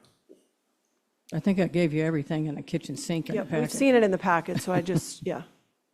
Or if we're ready for a motion, would it, Erica? Sorry, I just want to say, if you do decide to hear the reconsideration, I would ask you to hear from the DPW director first. Okay. Before hearing testimony. Yep. Thank you. Yep. So, Dawn, do you? I mean, I would make a motion to reconsider it because I feel like the applicant didn't feel that they were heard. But what I will caution about is even if we're willing to break policy and go to one space, if it can't be 20 feet deep, that's a real problem. So I'll make a motion for discussion, but if no one seconds it. So your motion is to reconsider? Okay. I'll second it. Okay. Shall we take a vote on the motion? Okay. All those in favor, say aye. Aye. Aye. Aye. Aye. Okay. And you and I? Aye. I just didn't hear it. Madam Chair? Yeah. Just a question on process. So this isn't like an HDC appeal where it's, that this is by purview of the board and the chair bringing it, okay. No, this is more, it's more informal than an official appeal. Got So what I'm going to ask is that the DPW director give us a summary of the situation and that led to the recommendation not to approve this, and then Linda, I'll let you speak after that. Okay. I think it was more of a policy on their part, too. Can you hear me, Madam Chair? Yes, go ahead, Drew. Hi, Drew Patno, Director of Public Works. I think Dawn touched on, the typical select board policy of, a curb cut request such as this, necessitating a net gain in parking.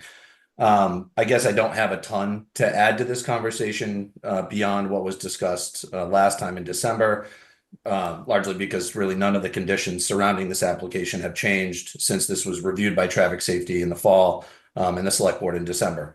I would just like to add, I guess, one thing that I don't believe we really discussed in December, and that's that 126 Main was one lot with a 2-car driveway. Excuse me.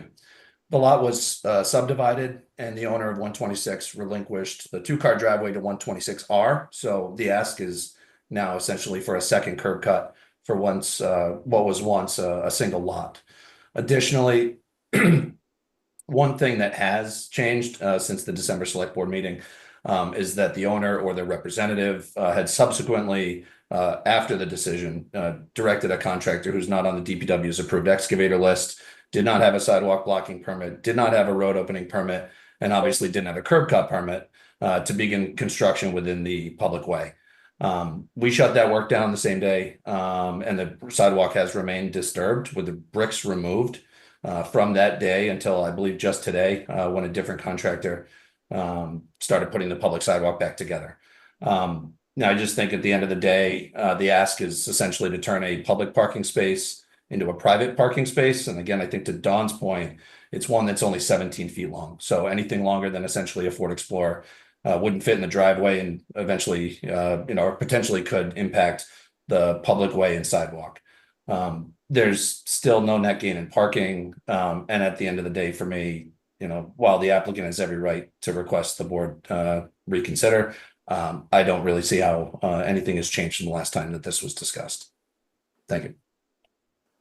Okay. Linda, do you want to give us a little summary of the situation from your perspective, because we never please? discussed it. As far as what happened with the sidewalk, we haven't made a curb cut. The curb is still intact. The sidewalk was disturbed because we kept driving over it for construction purposes to get the trucks off the street. So it was a little broken up from just the construction part like it is with every other in-town construction project. So they have to deal with that parking, and I told them they had to deal with the sidewalk, and that's what they're doing. As far as the parking space, I've gotten relief from you guys before in really weird situations. It doesn't matter if there were 2 lots or 1 lot, because the driveway on the left is really not 2 cars. It's 1 car in between 2 foundations.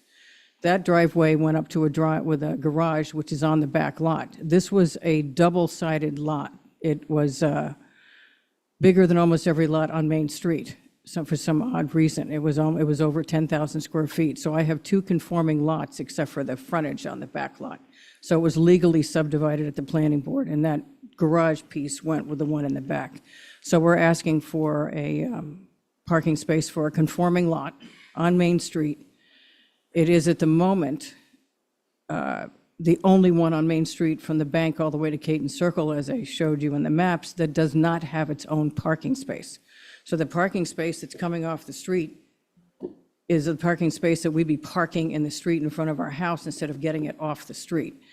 Now, Dawn is correct, the HCC only approved the minimal parking space allowed under the bylaw for that structure. So that's all we're asking for. So I think it's a 9-foot cut at the street with a small flare, which we're required to have. We'd reuse the existing 6-inch granite curbing. And I can't say much more than that. We're taking the car for the house off the street and putting it on the lot. So it's still a car, but it's not the 20-foot length of a normal parking space. Normal parking spaces under the bylaw are 9 by 20. If you guys are comfortable with the 7 by 17 instead of the 7 by 19, I believe that the HCC approved, that's fine. But this is a kind of an interesting situation because we have a town tree. We have a 1700s house. Half of it was moved in from Capon Pond in the late 1600s. It's a very unusual situation. The rest was built onto it, and then we've readjusted it and fixed it.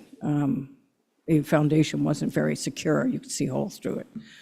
So after 2 years of going through the HDC process, they did give us the parking space, which we didn't think we were going to get from them.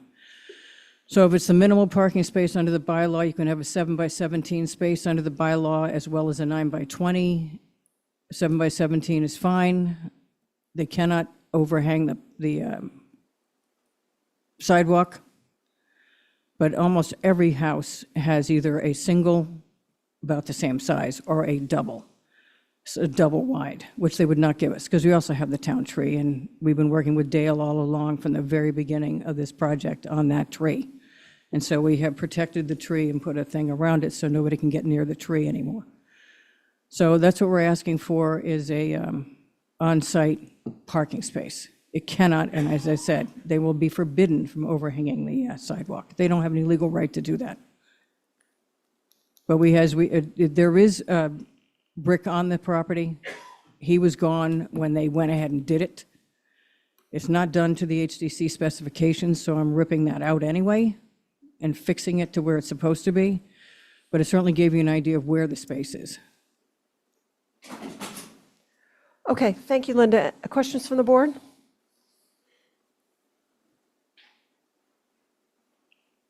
Yeah, I guess I have one.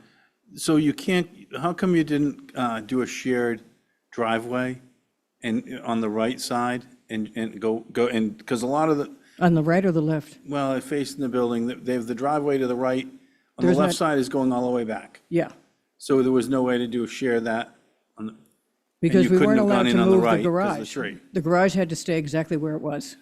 We were able to take it away and bring it back and move it about 3 feet out of the setback, but not completely. HCC forced us to leave it there. And we can't share it because it's only like 7 feet wide on top of it, so, and it's on the other lot.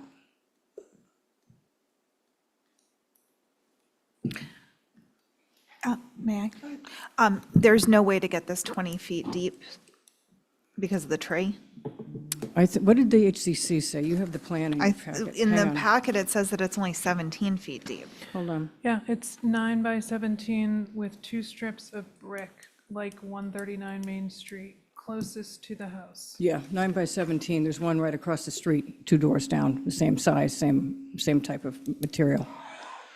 We can try for 20, except that it runs into the existing addition. I mean, I understand your comment that they're not going to be allowed to overhang the sidewalk, but then a future owner buys a Suburban, and then they're like, what do you want me to do? Well, he's going to have to park someplace else. Well, yes, but, well, I mean, that's my other thing, is this part of Upper Main Street isn't ticketed. So what's the problem with parking on the street? 9 by 17 is what they said, because it runs into the porch, which was an existing porch that was rebuilt. So we can't get it any further. But as I say, if it's parking over the sidewalk, there's a problem. But they are well aware of the fact they cannot do that. And there's a lot of driveways on Main Street that are actually shorter than 17 feet, and they're still not parked over the sidewalks. Clearly, we got a problem if that happens. Linda, I don't mean to belabor it, but who is well aware? Is this not a developer that's doing this? I mean, Yeah, I'm but the sorry, people like, we know they just need- cannot park over the sidewalk. And how is that going to be relayed to a future buyer? Are they going to deed restrict it? Is it going to be recorded? I mean, it can become a real problem, and it is the most, it's Main Street. I know that, but there's all the driveways Okay, up there. A lot of them are less than 20 feet deep. And plus, the legal parking space is 7 by 17. That's probably why they gave it to us that way. Okay, point taken. Okay. Anybody else have a question? I was just going to say, I'm not concerned about 17 or 20. I'm probably not going to support it either way. But I think, and I know you had a lot of pictures in there, and those pictures just make me sad, Linda, because it makes me really sad to see all of the yards that used to have, flowers and gardens have turned into parking yards now. And that's because we haven't figured out our parking. We've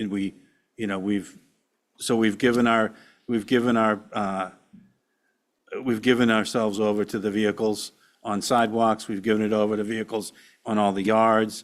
And, instead of saying no, and doing some sort of parking program so that the neighbors were protected and could park in front of their house, and so that, parking downtown was charged. Instead of doing something like that, over these last 20 or 30 years, we've just leveled every single garden in town. So it just makes me really sad to see those pictures. It made it worse for me, but. Well, in this case, we have a huge Linda, side Linda, yard. Linda? We have a yard. Linda? So, Can you just wait? Yeah. I don't want to do a back and forth, Okay. okay? So if you'd like to respond, please wait to be recognized. Thank you. Okay, go ahead. we have a side yard. That's the point. We have the town tree, which takes up 20 feet of that side yard. Then we have this small parking space, which is the smallest one allowed under the bylaw. And then we have a huge yard, and we still have a really large lot behind us, which is nothing on it right now. And there could be nothing on it, because somebody may just want a huge 10,000 square foot lot, that's what that is. So I have a 5,600 square foot lot with the tiniest parking space I can get, and a town tree, and a big yard with grass. So we're in a little different position than the 3 bricks, which crammed the parking spaces next to them, and everybody else going down Main Street and up to Caton Circle. And I'm telling you, most of them are smaller than the 9 by 20, which is the normal parking space, and they're not parking on the sidewalks. Okay, thank you. Anybody else?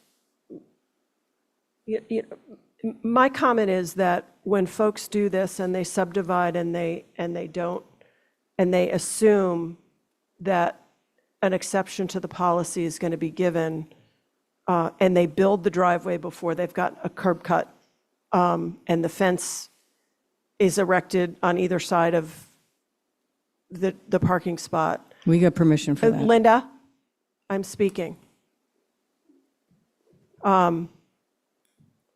It's a little cart before the horse in my mind, and I'm reluctant to make an exception to the policy, which is a 2-for-1 for off-street parking. So that's my comment at this point. If no one else has anything else to say, what is the pleasure of the board? Can I just make one more, just to reiterate? I would be willing in this location to go to 1 space, but it's got to be the maximum size of 9 by 20. It can't be an undersized space. I don't want to create more problems. Okay. Sounds like that's not possible. So, pleasure of the board? Do we have to have, someone has to make a motion to deny it or Yeah, to not? I'm trying If to. we don't act, nothing happens. Well, trying so to- we agreed to reconsider, so help me procedure-wise. Libby, got any suggestions procedure-wise? If we take no action, it stands, or should we actually take an action for the record? I would suggest you take an action for the record. Since you reconsidered it. Yeah. Okay. Then, Madam Chair, I make a motion that we deny the request. No, it would be uphold the original decision. Yeah, no, I think that's, is the best way to go. I'm struggling here. Yeah. To uphold the original decision of the board Which was to deny. concerning 126 Main Street. Okay, which was to deny the request for the curb cut. Okay. Yeah. Do I have a second? I'll second, and I would echo the DPW's director's comments on the basis for my second. Are we ready for a vote? Okay. All those in favor of Malcolm's motion? Aye. Aye. And that is unanimous. Okay. Okay. Okay, I'm going to open the public hearing to consider rate increases for private pay residents at our island home. The daily private pay rate for semi-private room will go from $560 to $600 per day. The daily private pay rate for a single private room from $580 to $620 per day, effective July 1st, 2025 through June 30th, 2026.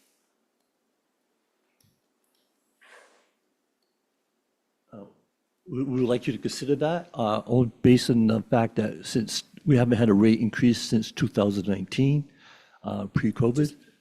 Say your name. Oh, I'm sorry. Peter Holden, administrator from Our Island Home. So we're asking you to consider a rate increase of combined about 6.95%. It's like $40 increase for both a single and a semi-private, which will add about $40 per day to the current cost. Okay, and when was the last rate increase? 2019. Okay, so it's been a while. Okay. This is a public hearing. Does anyone from the public wish to speak on the matter? You can't do that. You have to be recognized and come to the mic.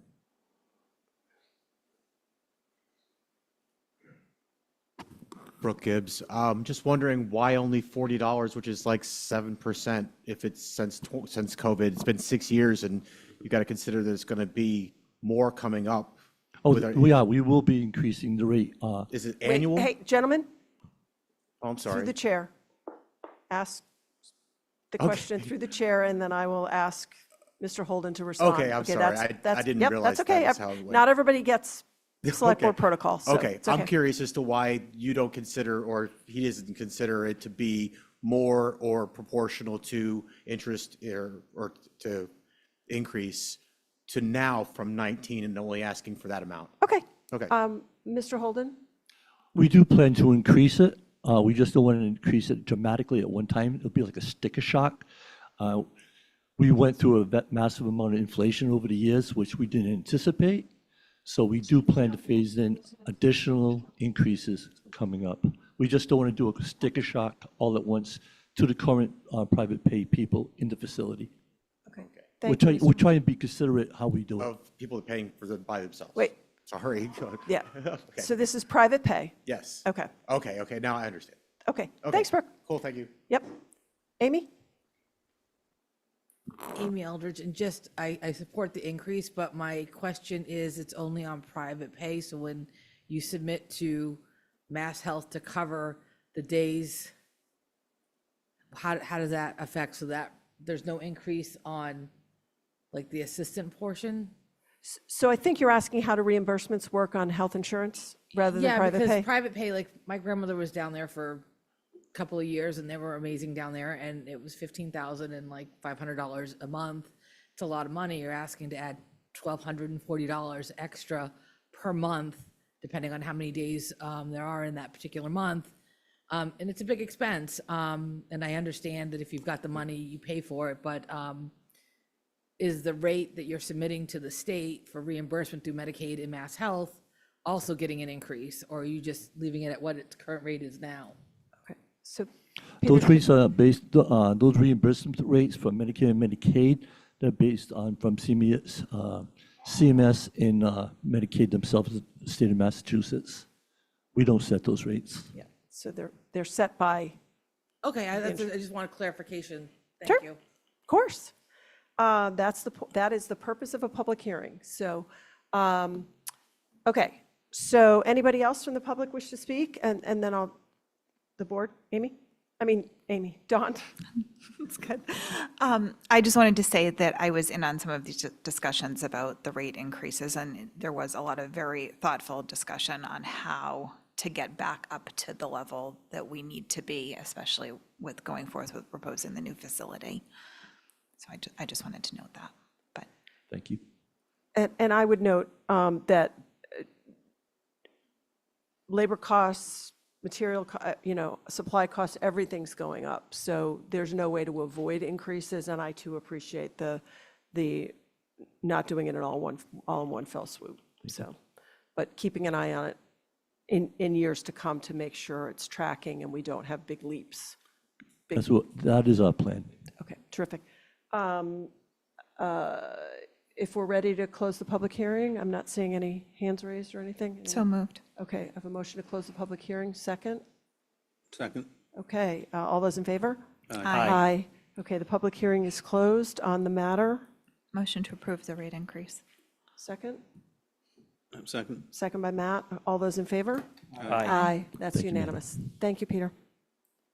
Okay, town managers report, special town meeting.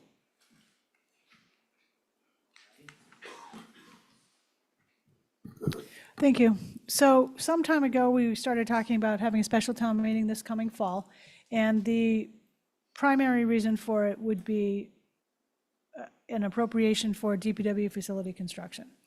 So as we've progressed over the last few months, there are potentially some other items that are listed in the packet that could potentially also be put on a special town meeting warrant. I think that at this point, we are a little bit in a holding pattern while we wait and see what happens with the DPW supplemental design appropriation at the annual town meeting, as well as the non-binding advisories on the town council form of government. And once we know the outcome of those, we may revisit this, but I did want to get kind of a date in there in the event that we are going to go down the road of a special in the fall. And we've had some internal discussion about when that could be. Tuesday, November 4th is the preferred date. There's no school that day. We don't have state elections or local that day, but it's statewide school closure. And then if we do need a special election, if we were going to proceed with the DPW appropriation, it would most likely be contingent upon a debt exclusion. So we would need a special election, and we were looking at Tuesday, November 18th for that. And just quickly to go through the potential articles, so there would be the DPW facility appropriation. A zoning change is needed for the DPW facility at the Shadbush site. The home rule petition that we discussed at the 2024 annual town meeting for coastal resiliency districts, as you all were discussing articles for the 2025 annual town meeting, that one came up, and it was determined that it needs more outreach and could potentially be brought back to a special once that outreach has hopefully happened. The noise bylaw amendments that we talked about that were being put forth by the Wisconsin Civic Association. Natural Resources had initiated discussion about a Chapter 91 quote mirror bylaw, but it didn't. It was pretty complex, and it didn't get ready for the annual. So that's a potential special item. Bylaw changes as a result of the Human Services Contract Review Committee and Council for Human Services funding allocation process might necessitate some changes to the town code. The good landlord tax exemption, quite honestly, I jotted those words down in my list, but I'm not the person who really knows what that entails. And I wasn't quite sure if it was a home rule petition or a mass general law acceptance. So that's just, okay. So that probably needs a little discussion. I also had jotted down short-term rental shared ownership limits, and I'm not even, but I didn't jot down when that came up. So it was sometime during your discussions about warrant articles for 2025. We have some pending real estate conveyances that have been discussed in executive session, so we don't know yet, but there might be something there.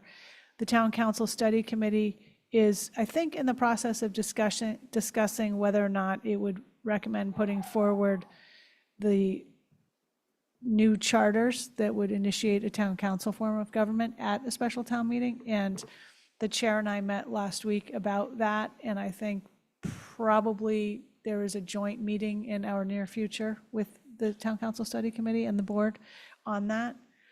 Outdoor lighting bylaw amendments, we had hoped to get some of those ready for the 2024 annual, but they're still in progress. And there's a sewer easement that I need more information on, but it was in the file. So Libby, what's your instinct if for some reason the DPW doesn't move forward? Do you think we still need, should we call the town meeting or wait, or just, what do you want us to do in terms of holding the dates? Or I would hold the date for now. Don't necessarily vote to set it, but we could, if we are asked, we could mention that if there is a need to actually call a special town meeting for a specific reason, this is the date that we're talking about, and then revisit this after the annual. Yeah, okay. That makes sense. All right. So that was actually more of a Any update. questions, board? Okay. Great, thanks, Libby. Okay, next up is Select Board reports and comments. There's been a request for a letter of support for legislation that would impose a surcharge on streaming services for community media funding. Charles, are you going to come out of the booth? I'd ask Charles. He could explain it better than I can. Okay, yeah, Malcolm's our rep on the NCTV board. As Charles is coming down, and by the way, I told him he wouldn't have to speak on this because Malcolm knew all about it. There's a fact sheet in your packet on this. Sorry, Charles. Malcolm threw you under the bus. No, he can direct, produce, and also star in this show. I'm staying off camera, if you notice. Charles Douglas, station manager, NCTV. Thanks, folks. Usually I don't turn down a chance to get on the mic, of course. Brief housekeeping item. Just in the last week, while I was laid up, they changed the bill numbers on these. So it's now Bill H91 and Bill S41. Same language, same co-sponsors. We're at over 40 sponsors in the House now and nearly 20 in the Senate. And since they visited and heard from y'all a couple weeks back, both Julian Sear and Thomas Moakley have signed on as co-signers to this bill. We want to thank them for that. Without running through the history, going back to the year Footloose came out in 1984, which is when the Cable Act passed. The basic funding for cable in the United States for community access media has been on franchise fees on cable. Cable subscriptions in Massachusetts have gone down 50% in the last 10 years. Nantucket actually, for once, had the opposite positive trend of not being cord cutters, but that changed actually just in the last year, and we started seeing revenue declines for our franchise fee take from 5% of Comcast subscriptions here on the island. So what does this bill do? It simply does what a dozen states have already done and apply franchise fee obligations to folks that are doing streaming-only operations. And the logic for this is clear. These same companies, and these are out-of-state, very wealthy, very profitable telecoms, are using your public rights-of-way, your wires on your streets, to deliver this content and rake the profit and take it back to Hollywood or Silicon Valley or wherever they are. And so all we're saying is if they're using our infrastructure, they should be subject to the same obligations, and that includes what we do here on the island every day, provide public education and government access television services, and of course, so much more to the residents of Nantucket. And so that's what we're proposing. I'm happy to answer questions. Okay, thank you very much, Charles. Any questions from the board? Madam Chair? Yep. I would just note that in our packet, there's a hyperlink for the fact sheet of this bill, which it very much lays out in even more detail that Charles laid out. Okay, all right. If there aren't any more questions or comments, pleasure of the board. I'll move approval. Okay. Support. Okay, all those in favor? Aye. Aye. Aye. And Whaler Media. Yeah, Madam Chair, thinking about it, perhaps sometime in the future, we should have the executive director of the TV station come and kind of update us, because they're really doing amazing things for this island and often get the credit or publicity for it. Totally agree. Okay, any committee reports? All quiet out there? Well, I should probably, Madam Chair, should have mentioned this at the beginning. There's been a lot of discussion and letters and phone calls about the sand and so forth at the geotube. So maybe at a future meeting, we should discuss that. We are members, are part of the NOI, and I think we need to discuss what's happening and give our support where necessary to our staff involved in this.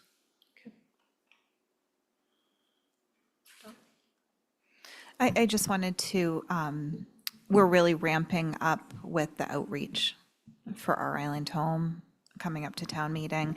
We have 3 videos that have been created, informational videos, and then those are going to link to